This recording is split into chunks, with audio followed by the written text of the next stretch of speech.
Senator Lincoln, it was recently noted in the New York Times that many of the major Wall Street firms, such as Citigroup, J.P. Morgan, and Bank of America, have posted record billion-dollar profits for 2009, just 18 months after they received the bailout funds.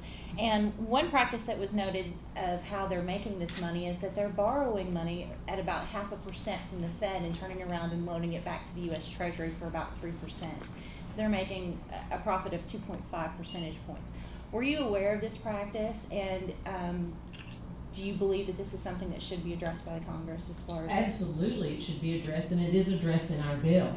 And the bill that I introduced in the Senate Agriculture Committee, which passed on Wednesday, I believe it was, with bipartisan support. One of the problems that exists is when we saw the financial crisis, obviously these financial houses became banking institutions, and with that banking institution, they actually have access to the federal window, the Federal Reserve window, to be able to borrow that very, very low interest dollars. And I don't think that's appropriate to be able to put it towards the risky business that they have in their swap shops. And so what we do in our too big to fail provisions in our bill is require that if banks want to be banks, they can be banks, and they should be the best banks that they can be.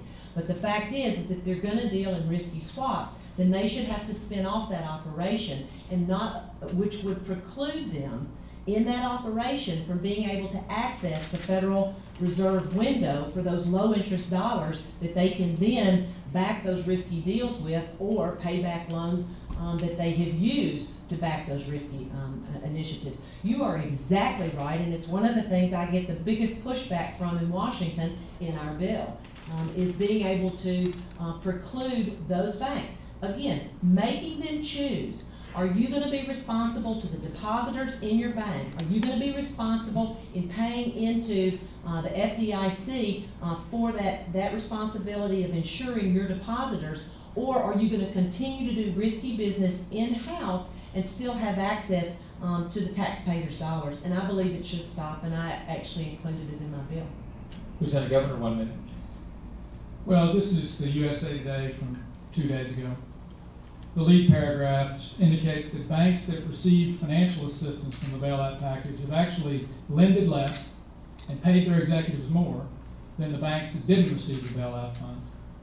Look, I think that when you have a systemic failure in this way, and Wall Street is benefiting to the tune of tens of billions of dollars of bonuses, while millions of Americans are unemployed as a result of their behavior and Washington's failure to regulate it, that it is entirely inappropriate for someone running for the Senate to take campaign contributions from investment banks and investment bank executives who they are supposed to be regulating. I think it creates an appearance for Arkansans that really frustrates them. And I've asked Senator Lincoln to give back the contributions that Goldman Sachs gave to her. She refuses to do so. Thank you, Lieutenant Governor. Can I answer that? Briefly. Okay, thank you.